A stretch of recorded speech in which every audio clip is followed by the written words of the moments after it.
I'm sure you've heard of the Bermuda Triangle and even the 11 other major triangles just like it called Vile Vortices that are all parallel to each other.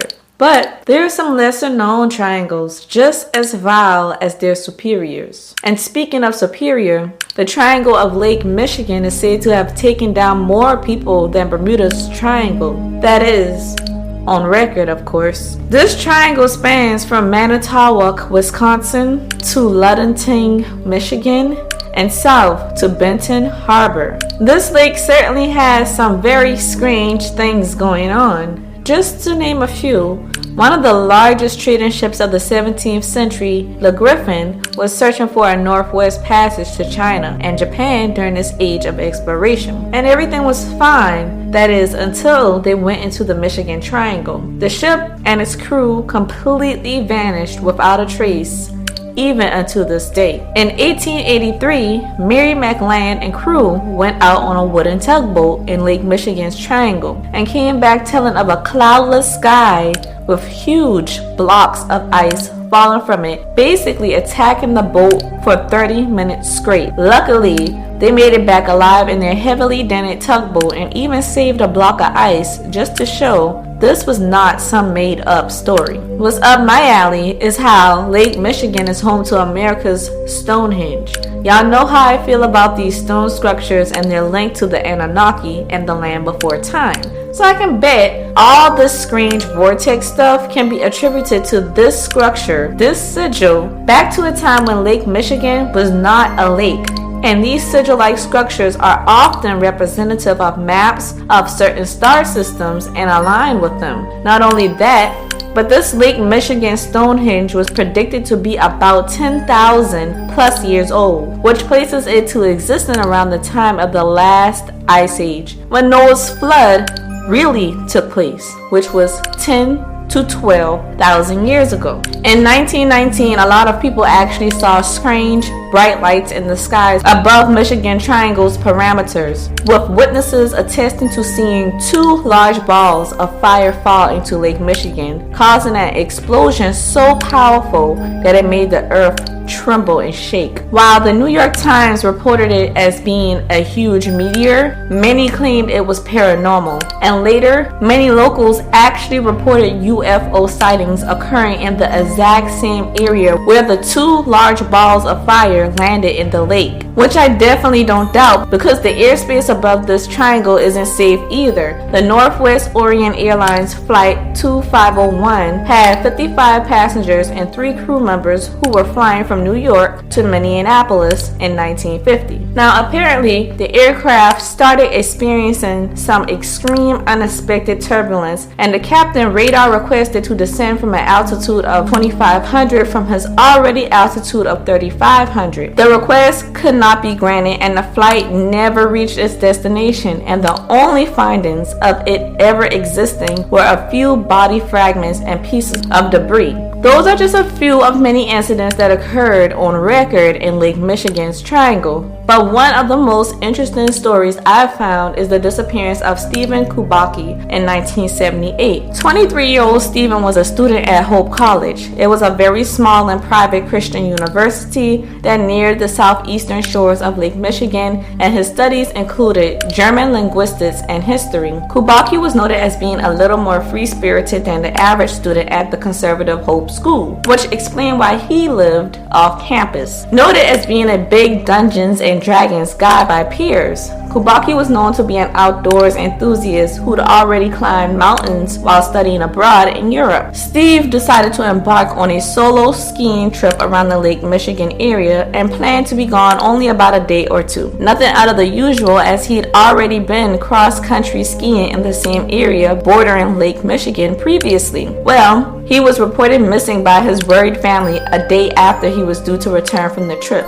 According to a local news report from February 2nd, 1978, snowmobilers in Saugatuck spotted cross-country skis and poles abandoned and reported it to local authorities. The investigators knew right away who they were looking for, because remember, Steve's parents had already called and reported him missing. While searching for him, the rescue crew flew over the area, and it was reported that his footprints appeared to stop at the edge of the ice. The ice was unbroken though, and a search of the area revealed no clue as to what had happened to Stephen. Later that day, they found his backpack in the same general area as his skis and poles, and there was absolutely no way to explain how this backpack reappeared right in vicinity of his skis, a place where they'd of course looked already, them being a crew of people who could not have all missed seeing his backpack near his skis. So no other evidence or sign of Stephen could be found. It appeared he just vanished into thin air. The fact that Stephen's one-way path of footprints ended abruptly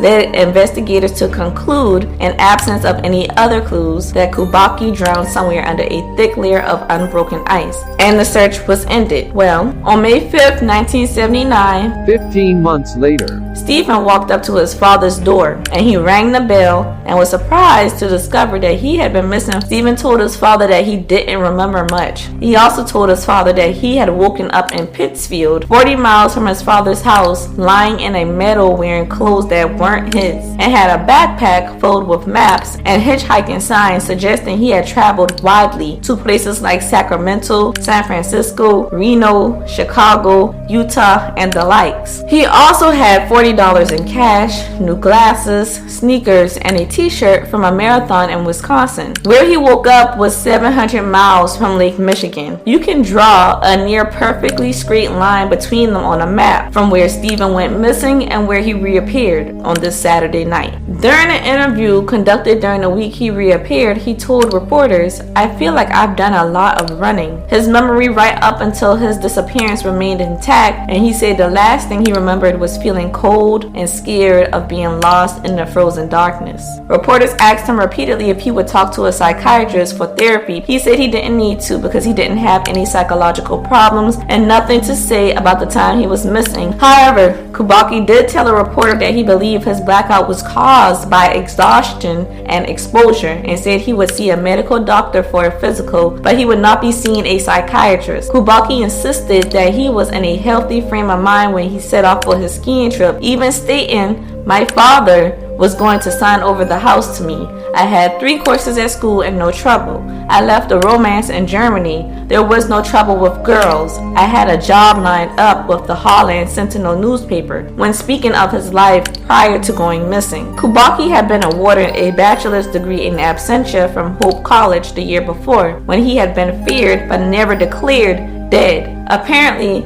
even the detectives who investigated his disappearance had doubts about the drowning theory. They had sent his dental records to Chicago to see if Kubacki might be amongst the victims of the serial killer John Wayne Gacy. Kubacki did tell reporters in 1979 that he was going to try and retrace his steps to attempt to piece together where he'd been. Nobody knows whether he did or didn't, and after 1983, Stephen got a master's in linguistics and a PhD in clinical psychology. He actually wrote a book called Mathematical Foundations of Existence, Gödel, Quantum, God, and Beyond, a book whose summary goes as follows. The goal of science is to discover and explore the boundless realities of existence. In the Mathematical Foundations of Existence, the authors prove that existence is infinite in its universes and realities. Everything imaginable and unimaginable is possible. There is endless change and limitless possibility driven by inherent incompleteness and inconsistencies of all things, thoughts, theories, and universes. Existence is a dialectical dance between the infinite possibilities of existence and the finite constraints in any universe or thing, including reasoning and life itself. Even God exists, though not in the way generally conceived. Through the book's proofs, the origin of the universe and basic ideas in quantum mechanics are also rendered more understandable. More importantly, the reader does not need to know any math, as the proofs are presented at the end, following an in-depth explanation of their meaning and applicability to comprehending the fundamentals of existence.